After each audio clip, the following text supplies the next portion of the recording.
80 years on, the scattered wreckage of two Heinkel bombers is still to be found lying in the landscape within a mile of each other in the southwest of England. But this is no ordinary landscape. This is a small island less than a mile wide and 3 miles long. Wingleader historian Simon Parry boarded a boat to uncover their story and found a tale of lies, courage, and a forgotten tragedy.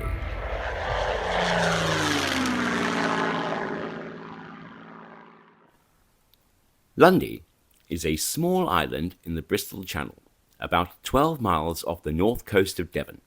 It is now a haven for wildlife. There are no roads, no cars, and very few people to disturb the variety of birds and animals that now make Lundy their home. Even during World War II, Lundy was a quiet haven with just a detachment of the Royal Navy stationed there to report on enemy activity in the busy shipping lane.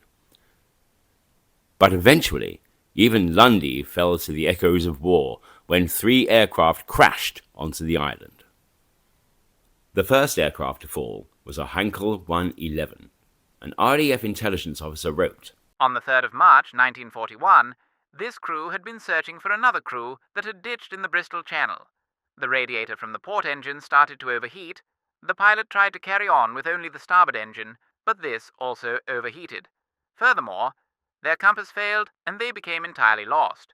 They were flying very low over the sea when they came across Lundy and managed to make a successful belly landing."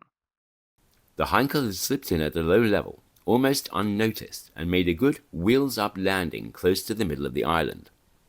The crew scrambled out of their bomber unscathed, set it alight with a signal pistol, and waited. A lighthouse keeper was the first man to reach the bomber. Seeing him approach in his lighthouse keeper's uniform, the crew surrendered and handed him their pistols. But when he realized they were Germans, he handed back the guns and ran off. The crew were eventually taken prisoners and told their story, but the RAF intelligence officer smelt a rat. Statements possibly unreliable, as men had ample time together during the voyage to the mainland. It took 50 years for the truth to be revealed. When the Heinkel's observer, Elmer Butcher, returned to Lundy, the aircraft had been one of a pair attacking shipping and had attacked the SS Simloa when it was hit by anti-aircraft fire. Hoping for more favourable treatment, the crew had indeed fabricated their story. The Heinkel had landed near a wall known as Halfway Wall, appropriately halfway up the island. This is what is left of the Heinkel after 80 years of souvenir hunting. Just the heaviest pieces that people can't carry away, like this crankshaft. And somebody's carefully removed the pistons as souvenirs many, many years ago. This is part of the main spar attachment point for the wings. And these grey looking pieces were once part of the airframe.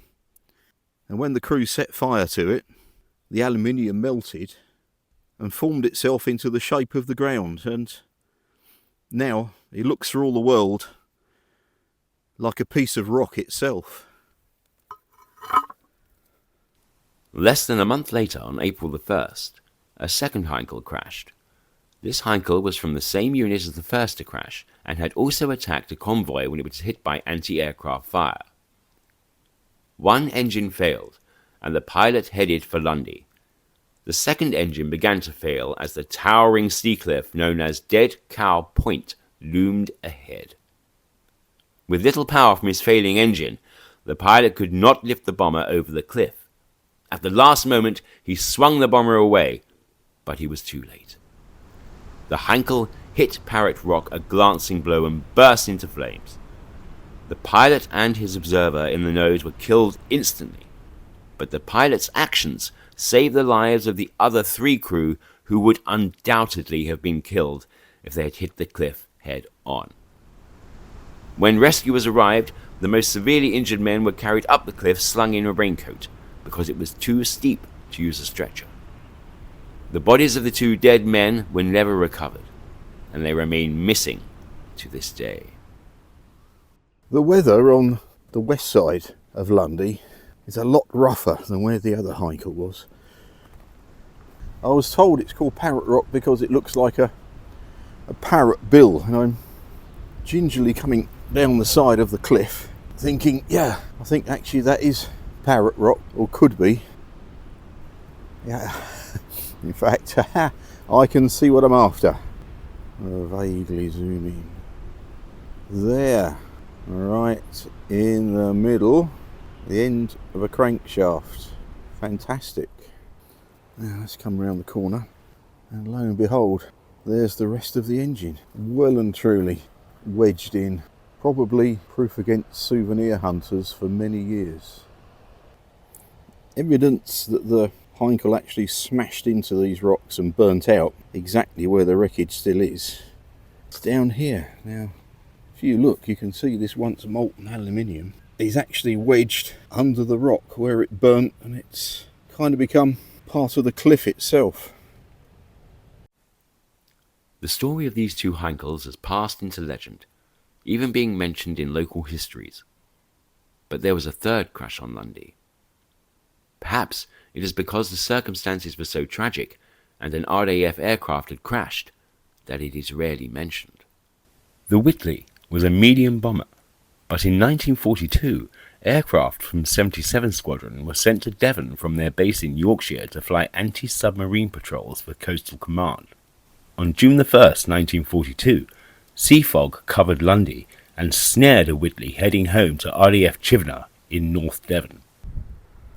This particularly treacherous part of the coastline is known as Pilot's Key, and it's into this that the Whitley bomber flew in thick fog, exploded and tumbled down into the cliffs and into the sea below. Only the body of the tail gunner could be seen, trapped in his turret, lodged halfway down the cliff.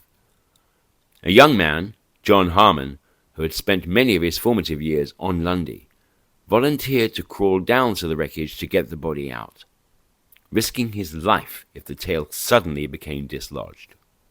Harmon was successful, and Rear Gunner Sergeant Jones was the only crewman to be buried.